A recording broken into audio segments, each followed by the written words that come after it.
Assalamualaikum warahmatullahi wabarakatuh. Waalaikumsalam warahmatullahi wabarakatuh. Alhamdulillah ya, hari ini kita bisa bertemu kembali setelah lama libur. Kita libur Idul Fitri ya. Ibu ucapkan selamat Hari Raya Idul Fitri ya untuk kalian semua. Semoga ibadah kita baik itu ibadah puasa, ibadah dan ibadah-ibadah lainnya pada saat kita Ramadan diterima oleh Allah Subhanahu wa taala. Dan kita diberikan lagi umur untuk dapat mengikuti ibadah Ramadan berikutnya. Amin. Ya, baik. Kalian ini masih ada di ini ya, masih ada di rumah masing-masing ya, karena kita belum masih pembelajarannya masih daring ya. Kalau kalian sudah luring, mungkin kalian sudah kembali ke Bogor lagi. Suara Ibu terdengar tidak? Ibu cari dulu. Jelas, Bu. Kedengeran, Bu.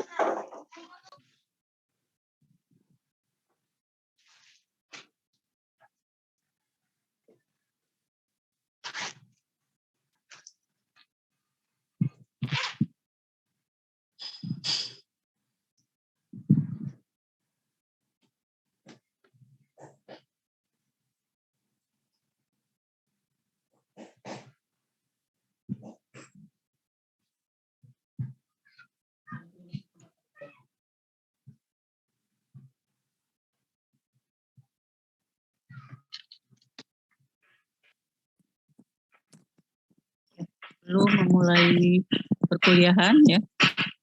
Silakan dipimpin dulu doa oleh komitinya. Ahmad Eka, silakan pimpin doa dulu. Baik, Ibu, terima kasih Bu atas kesempatan. Sebelum kita memulai perkuliahan pada siang ini, mari kita berdoa. Berdoa dipersilahkan.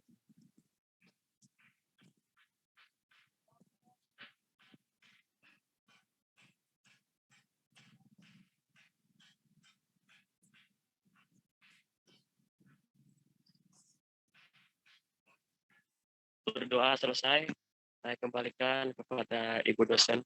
Silakan Ibu. Ya, tadi pada saat berdoa ada iklan lewat ya. Ya, ini di pinggir jalan jadi banyak yang lalu lalang. Dan ini juga di rumah sedang ada renovasi juga, jadi suaranya berisik ya. Sekarang posisi Ibu ada di Bogor, kemarin ada di Karawang, sekarang ada di Bogor ya. Ya, begitulah sana kemari. Baik itu di Karawang ataupun di Bogor, tetap saja ya kita lah melalui daring. Jadi Ibu tetap mengajar dimanapun berada. Minggu terakhir kita belajar apa materinya? Yang begini, untuk yang evaluasi pembelajaran, Ibu hanya kan sudah sampai materi reliabilitas, sudah belum reliabilitas? Sudah, Bu. Sudah. Ibu ingin terakhir kesiapan kalian sekarang sudah sampai apa ya? Ibu kan minta sudah jadi soalnya sudah siap untuk diuji cobakan ya. Nanti kalian presentasi. Sekarang Ibu mau statistik dulu aja. Statistik terakhir kita apa materinya? Terakhir kalau nggak salah uji hipotesis. Baik. Nah, untuk uji hipotesis itu kan materinya yang pakai tabel itu ya. Itu baru secara teori-teorinya. Nanti Ibu akan memberikan contoh-contoh soal bagaimana soal pengujian hipotesis ya. Sekarang Ibu akan menjelaskan itu. Kemudian dilanjutkan nanti kalian presentasi soal yang sudah siap untuk diuji cobakan ya untuk evaluasi pembelajaran. Jadi sekarang statistik dulu ya. Ibu minta untuk share screen ya. Kalian sambil siapkan soal yang akan diuji cobakan nanti setelah Ibu menjelaskan statistik, baru nanti kita ke evaluasi pembelajaran.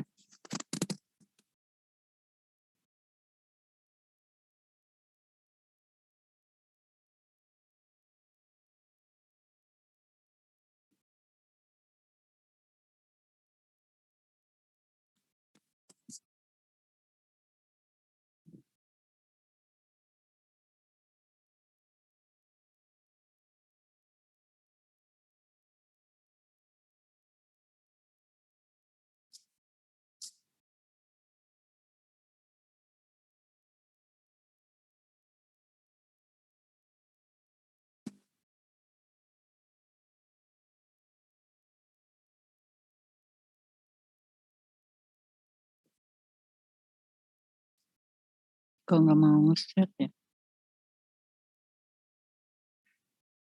Jaringannya ini.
Ya, sudah kelihatan belum?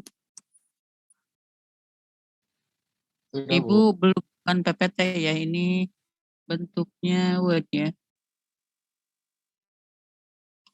Kok ke bawah?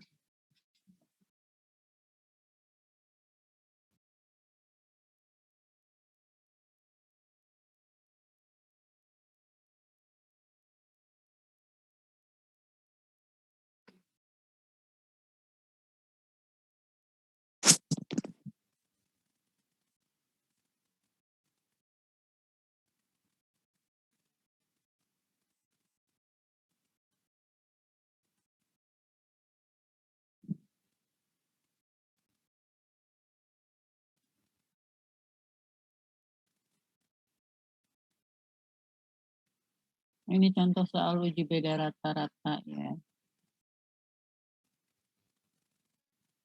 Nah, ini soalnya, contohnya, waktu rata-rata yang diperlukan oleh mahasiswa untuk mendaftarkan diri pada semester ganjil suatu PTS adalah 50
Tes.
Ibu mau share lagi ya.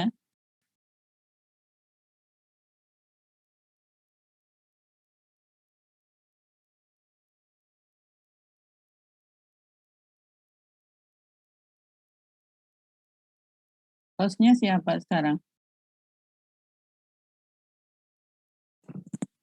Ibu mau share screen lagi.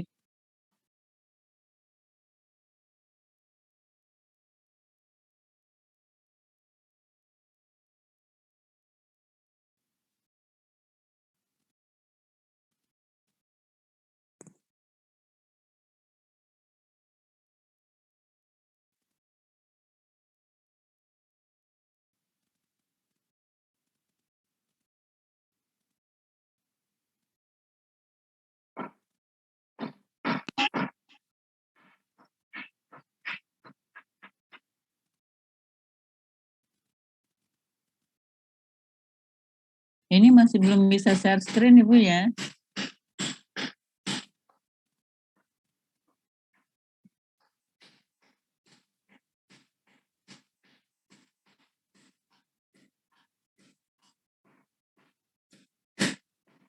Masih belum bisa ini. Hostnya sekarang siapa? Coba dipindah dulu ke Ibu.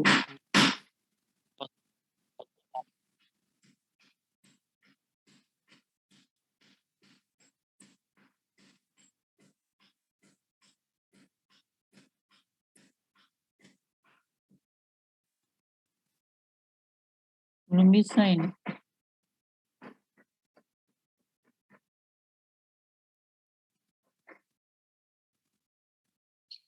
SMP Islam Nurul Hayat ini siapa ini?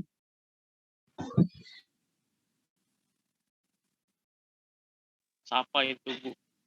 Iya. Bentar. Sekarang siapa nih hostnya? Tuh. Iya ini masih SMP Islam Nurul Hayat ini mau hostnya. Safa, dengar suara Ibu enggak, Safa?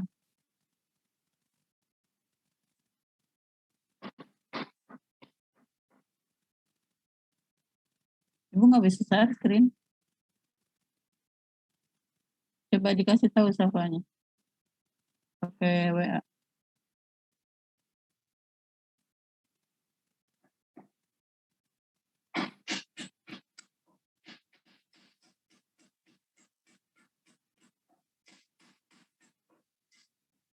Masih nggak bisa ini.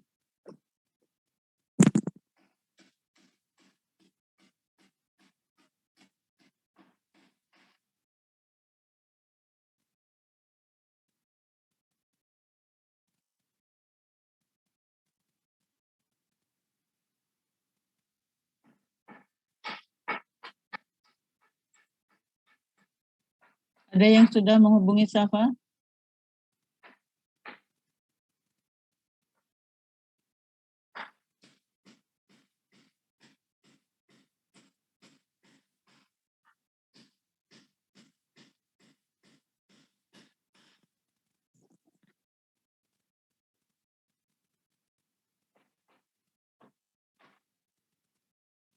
Kemana ini Safanya? Ada, Bu. Ya.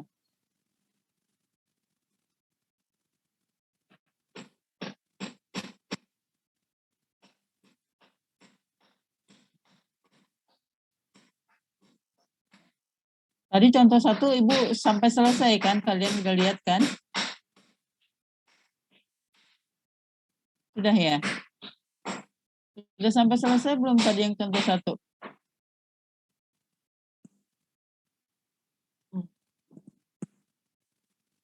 Ada yang dengar suara Ibu?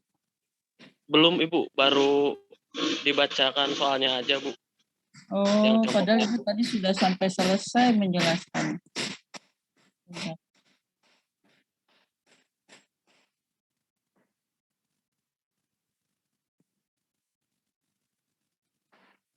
Nah ini. Ya. Jadi diketahuinya N-nya 12, mu-nya itu 50 menit. S-nya ini simpangan baku untuk 12 mahasiswa tadi 11,9 ya. Kemudian ini adalah rata-rata dari 12 orang mahasiswa 42 menit. Ya, yang diminta apakah waktu pendaftaran itu kurang dari 40 menit, 50 menit gitu ya. Nah, kita lihat satu persatu. Untuk alfa yang pertama adalah untuk yang 0,05 ya. Untuk alfa yang 0,05 kita masukkan ke dalam rumus X min U per sigma ya.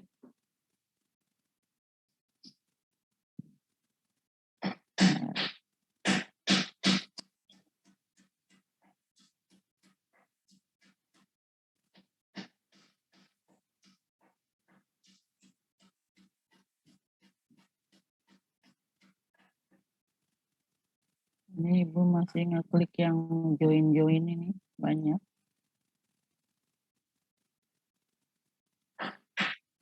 Ya.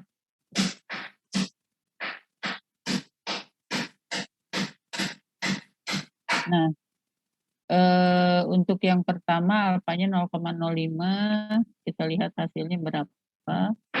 Ini yang 0,05 ya. T-nya itu X bar min U per S per akar N. X-nya 42 menit, mu 0-nya 50, S-nya 11,9, N-nya 12 dimasukkan, dapatnya minus 2,33. Nah, T untuk alfa 0,05 itu adalah minus 1,796. Kemudian dibandingkan nilai T tabel dengan T hitung.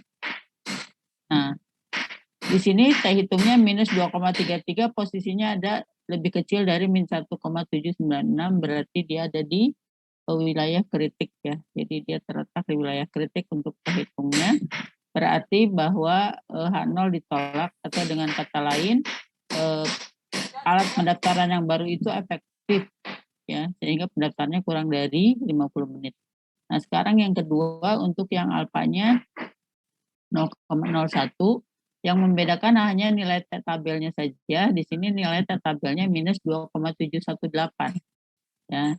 Sementara T hitungnya tadi berapa? Minus 2,33. Nah, karena minus 2,718 itu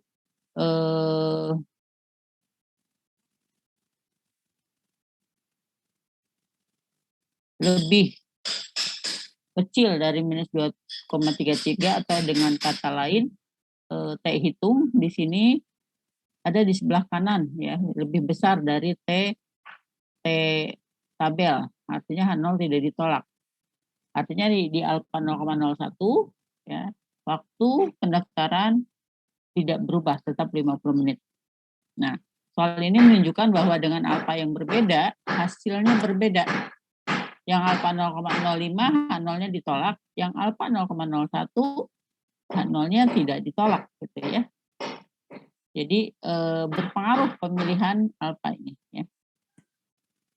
Tapi karena ini adalah penelitian pendidikan ya, yang kita ambil 0,05, artinya dianggap bahwa penelitian ini berhasil, bahwa alat baru itu bisa lebih kecil dari 50 menit.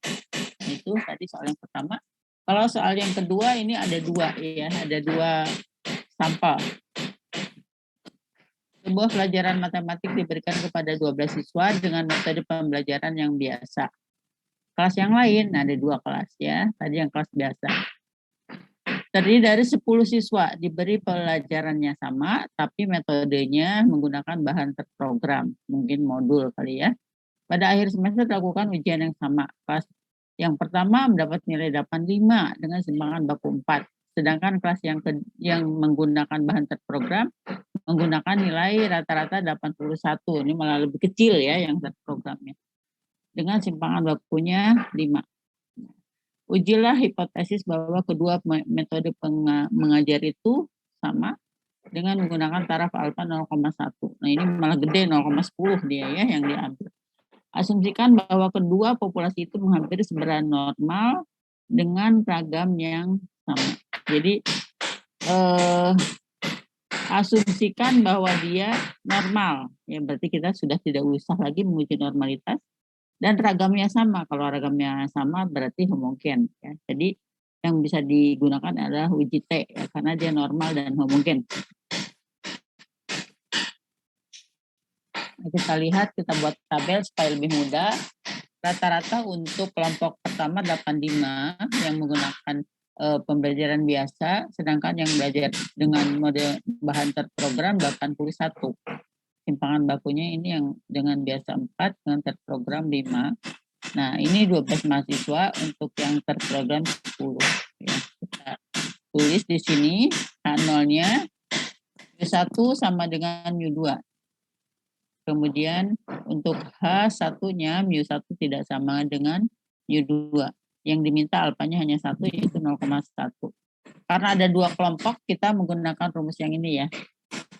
T X1 dikurangi X2 per simpangan baku gabungan akar 1/N1 ditambah 1/N2.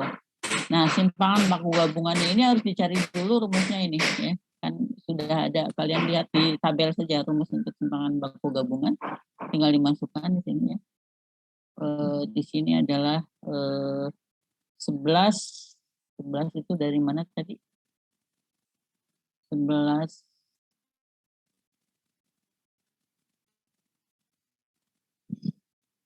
ada 11 di situ.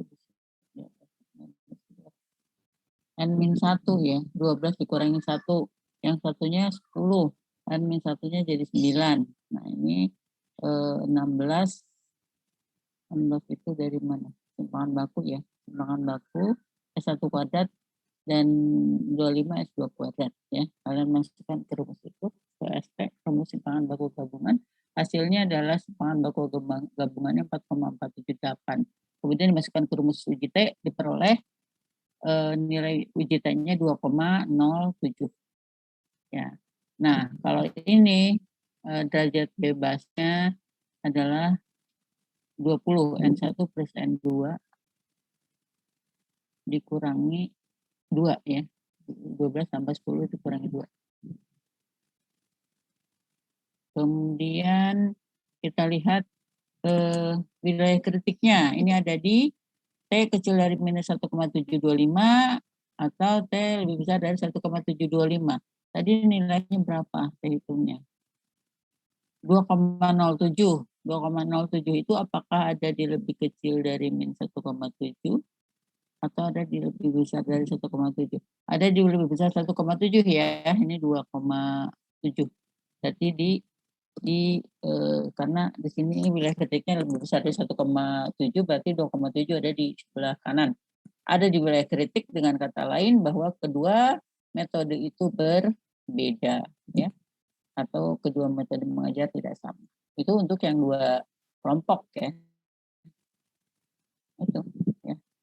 Sudah, itu 2 contoh yang berhubungan dengan pengujian hipotesis tadi. Sampai di sini ada yang mau ditanyakan? Baik, itu contoh yang pertama maupun yang kedua. Yang kedua, Ibu ambil contoh yang di situ menggunakan uji T ya, karena dia normal dan homogen. Kalau dia normal dan tidak homogen, pakainya uji T aksen. Rumusnya beda lagi. Ya, ini hanya yang Ibu ambil yang normal dan homogen. Jadi kalau ada soal tinggal dilihat saja itu dari apa yang diketahuinya. Ya. Gitu. Intinya nanti kalau pada saat kalian skripsi untuk menguji dua kelompok ya, uji perbedaan rata-ratanya, tinggal dilihat apakah dia homogen atau tidak homogen. Kalau homogen gunakan uji T, kalau tidak homogen menggunakan uji T aksen. Sampai di sini ada yang mau bertanya? Ada? Sudah paham ya? Baik, kalau sudah paham, Ibu tutup statistik. Kalau tidak ada yang mau bertanya lagi, ya, kita masuk ke evaluasi pembelajaran. Ibu minta laporan kalian sampai di mana persiapannya. Laporannya dari kelompok 1 2, 3, 4, 5, 6. Semuanya harus laporan ya. Ini stop dulu. Ya.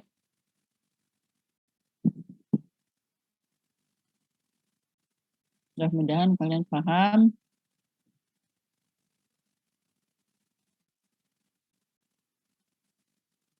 Sekarang silakan untuk masing-masing kelompok yang sudah siap. Soalnya laporan tunjukkan share screen ya yang sudah disiapkan. Mulai dari SK, KD, indikator, dan soalnya.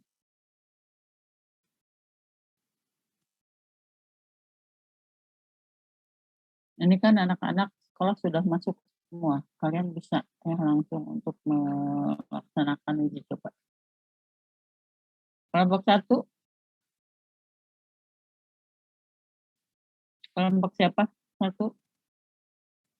Kelompok Safa bukan? Ahmad. Kelompok 1 siapa kelompoknya? Untuk evaluasi. Ini kok ada. Sebentar.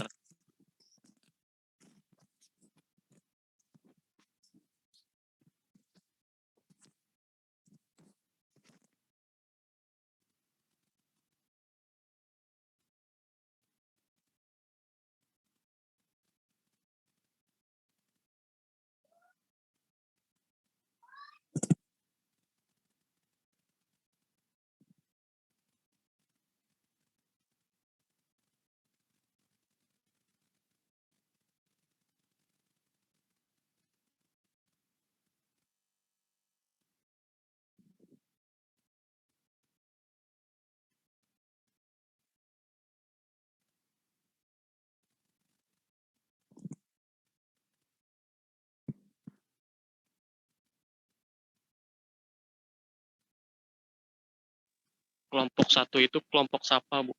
Iya. Kelompok Safa. Iya. Ya silakan laporan soalnya. Kalau yang 1 belum siap boleh yang kelompok lain ini. Boleh 2, 3, 4, 5 ton. Yang sudah siap saja dulu. Ibu, kelompok 1 belum siap, Bu. Oke, yang kedua.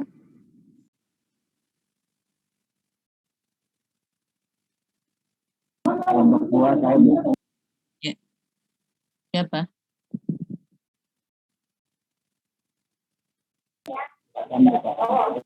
Ya. Silakan Pak Tan dilaporkan. Yang lain Dipresentasikan ya. Mulai dari tadi soalnya juga, indikator dan soalnya. Kamu jadikan ini dulu ya. Mas dulu ya. Mana nih? Terus.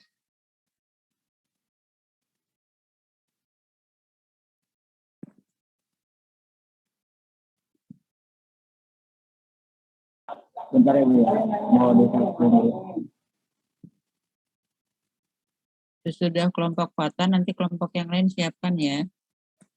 Ibu bisa.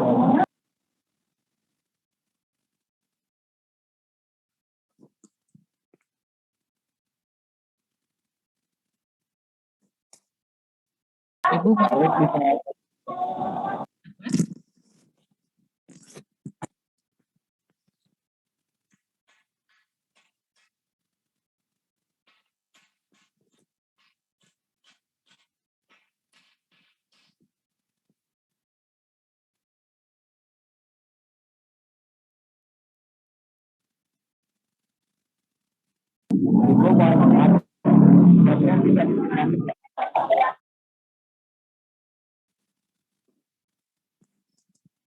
sudah siap Fatan?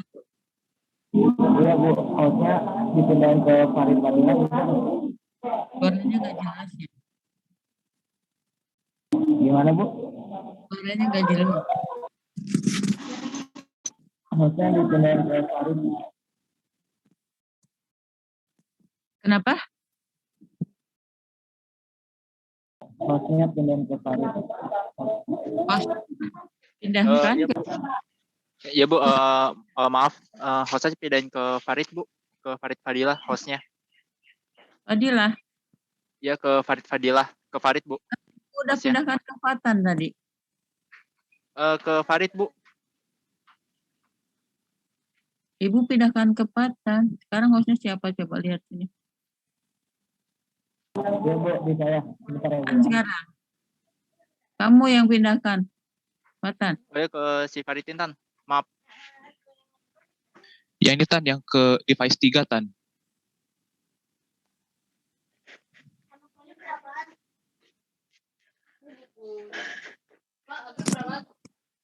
Udah ya, Farid. Ya, Farid. Presentasi ya.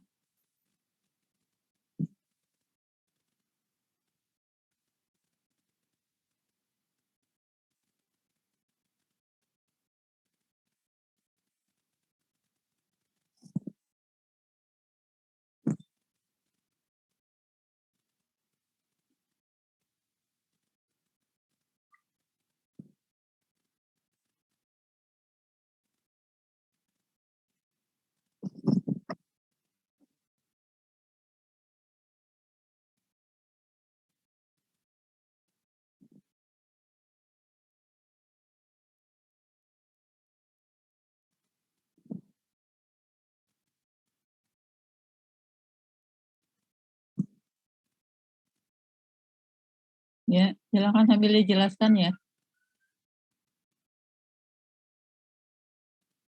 Farid.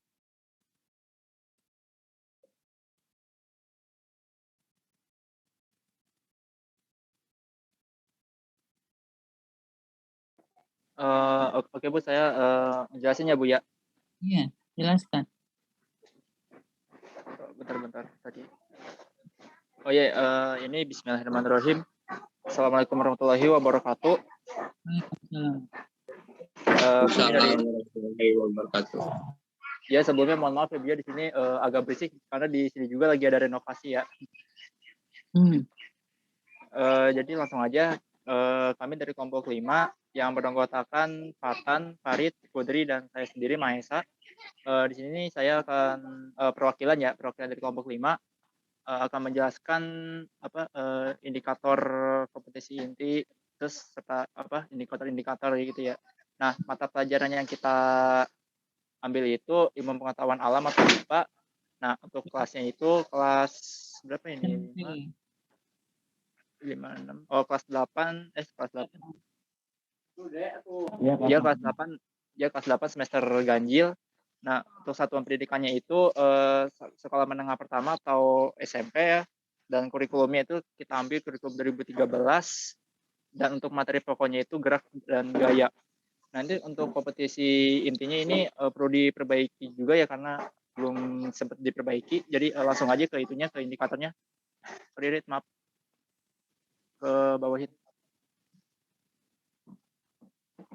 Nah, ini langsung ke kompetisi dasarnya ya. Jadi kompetisi dasarnya ini menganalisis gerak lurus, pengaruh gaya terhadap gerak berdasarkan hukum Newton, dan penerapannya pada gerak benda dan gerak makhluk hidup. Nah, indikator pencapaiannya ini itu ada pertemuan pertama. Nah, pertemuan pertama ini ada gerak pada benda. Nah, di sini ada 3 pertemuannya. Jadi 3.1.1 ini menjelaskan pengertian geraknya, dan yang keduanya itu menjelaskan perbedaan gerak lurus benda dan gerak lurus benda beraturan ya.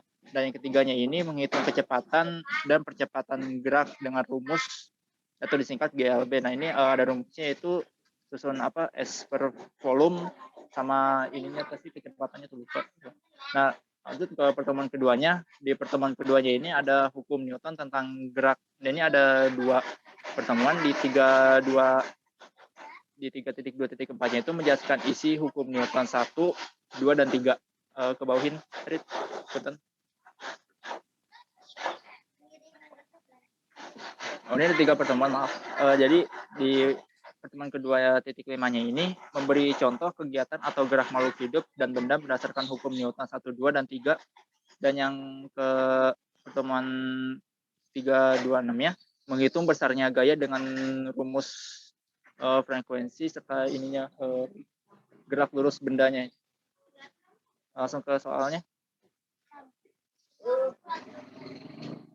Nah, ini ada tujuannya juga. Jadi tujuan pembelajaran ini menganalisis gerak pada benda, menganalisis hukum Newton tentang gerak, menganalisis penerapan hukum Newton pada gerak makhluk hidup dan benda, menyajikan hasil penyelidikan pengaruh gaya terhadap gerak benda. Nah, ini ada soal esainya yaitu tentang gaya dan gerak. Nah, ini ada soalnya gaya adalah, terus ada 10 soal di sini ya. Ada tentang gaya itu apa, bila kita menarik atau mendorong suatu benda maka berarti kita memberikan gaya apa gitu, gaya mendorong apa. Dan di sini di soal nomor 3-nya gaya tidak dapat dilihat atau apa. Lagi dulu, sorry. Terus yang soal keempat ada alat yang digunakan untuk mengukur gaya dan seterusnya. Ini itu soal sampai 10 ya, langsung aja ke soal berikutnya. Kalau dijelaskan ini ya nggak waktu juga. Nah, ini ada soal yang gandanya, gaya dan gerak. Nah, ini ada seperti sama yang tadi ya, ini kita pakai soal gandanya juga. Ini kalau dijelasin agak susah sih ya Bu ya, susah dijelasinnya kayak gimana. Coba ituin aja, Rit, kebawain aja.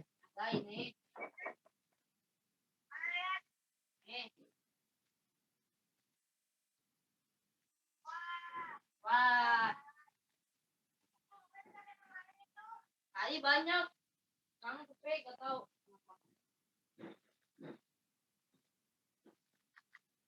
Dan untuk pilihan ganda yang kita ambil itu ada 20 soal ya Bu.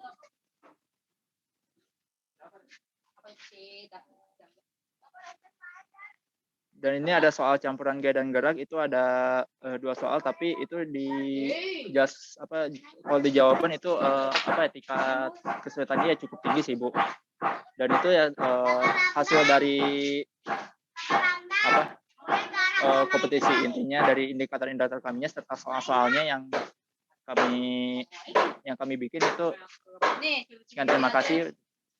Dan untuk gimana ya? Dan untuk Ibu ada yang perlu diperbaiki dari hasil ini kami, hasil kerja kelompok 5. Terima kasih.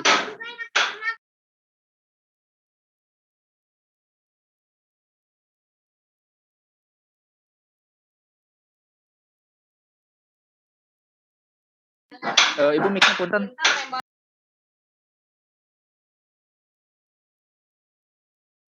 Ya, kenapa?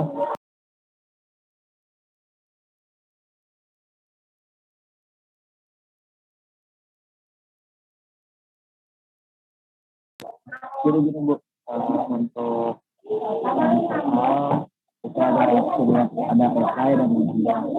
Nah, di bawah juga ada soal. Saya juga sudah menganalisis perihal soal tersebut. Ada yang mudah, ada yang mudah, ada yang sangat mudah, dan yang sangat kompleks. Di sini yang soal campuran sih campur bukan misalkan mudah, nah terus sangat susah gitu. Kalau soal kayak gitu.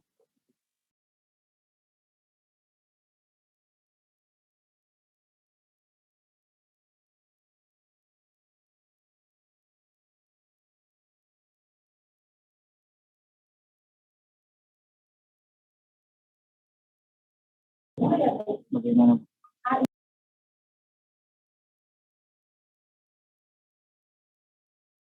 Ibu punten, mic-nya belum dinyalain Bu. Ya, tadi kan menanyakan mengenai kesesuaian antara indikator dan soal. Kalau bentuk seperti ini ya, jadi antara indikator terpisah dengan soal, Ibu tidak bisa langsung menentukan ya sesuai atau tidaknya. Jadi harus dibaca dulu indikatornya, baru lihat soalnya. Kecuali kalau bentuknya dalam bentuk tabel, kiri kanan, kelihatan kan antara indikator sebelah kiri, kemudian soal sebelah kanan, itu bisa langsung kelihatan. Tapi kalau seperti ini Ibu tidak bisa, ya.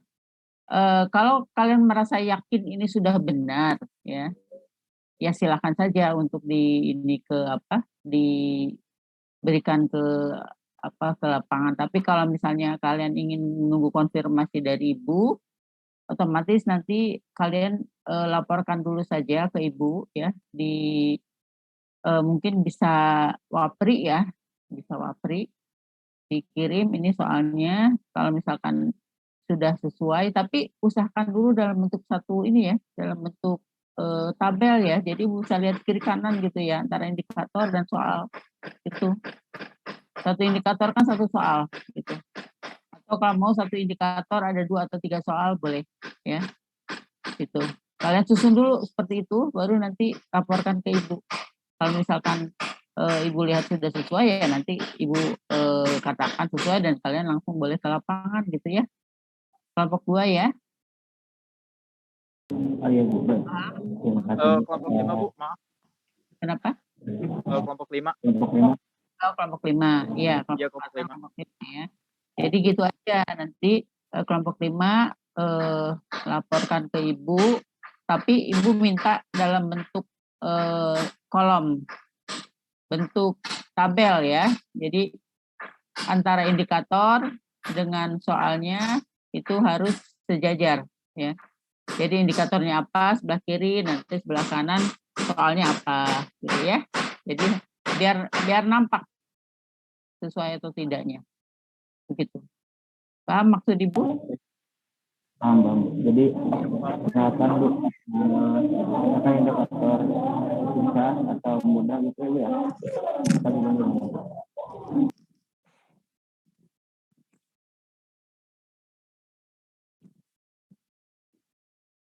Ibu kan sudah menjelaskan waktu itu ya, soal bentuk yang diberikan ke ibu itu dalam bentuk tabel ya, dimulai dari KI 3, KI 4, sebelah kanannya SK dan kompetensi dasarnya, nanti sebelah kanannya lagi indikatornya, sebelah kanannya lagi baru soalnya ya. Jadi bentuknya tabel seperti itu. Ya, nanti ibu tinggal melihat sesuai atau tidak antara indikator dan soalnya gitu ya. Lihatnya tinggal ke kiri, ke kanan gitu ya. Itu lebih mudah mengerjakan seperti itu. Beda dengan kalau buat uraian ke bawah. Nah, itu harus buka ke atas, nanti buka lagi ke bawah gitu. Itu lebih lama. Dan lebih sulit untuk melihat kesesuaian. Beda lagi kalau dalam bentuk tabel gitu. Jadi usahakan di dalam bentuk tabel. Kalau di sini ibu melihatnya kan indikatornya ada 10 dan soalnya lebih dari 10, otomatis satu indikator itu ada lebih dari satu soal. Ya. Kalian harus menyesuaikan. Misalnya indikator 1 soalnya yang mana saja gitu. Indikator 2 soalnya yang mana saja gitu. Paham kan? Gitu. Nah, ya buat dalam bentuk tabel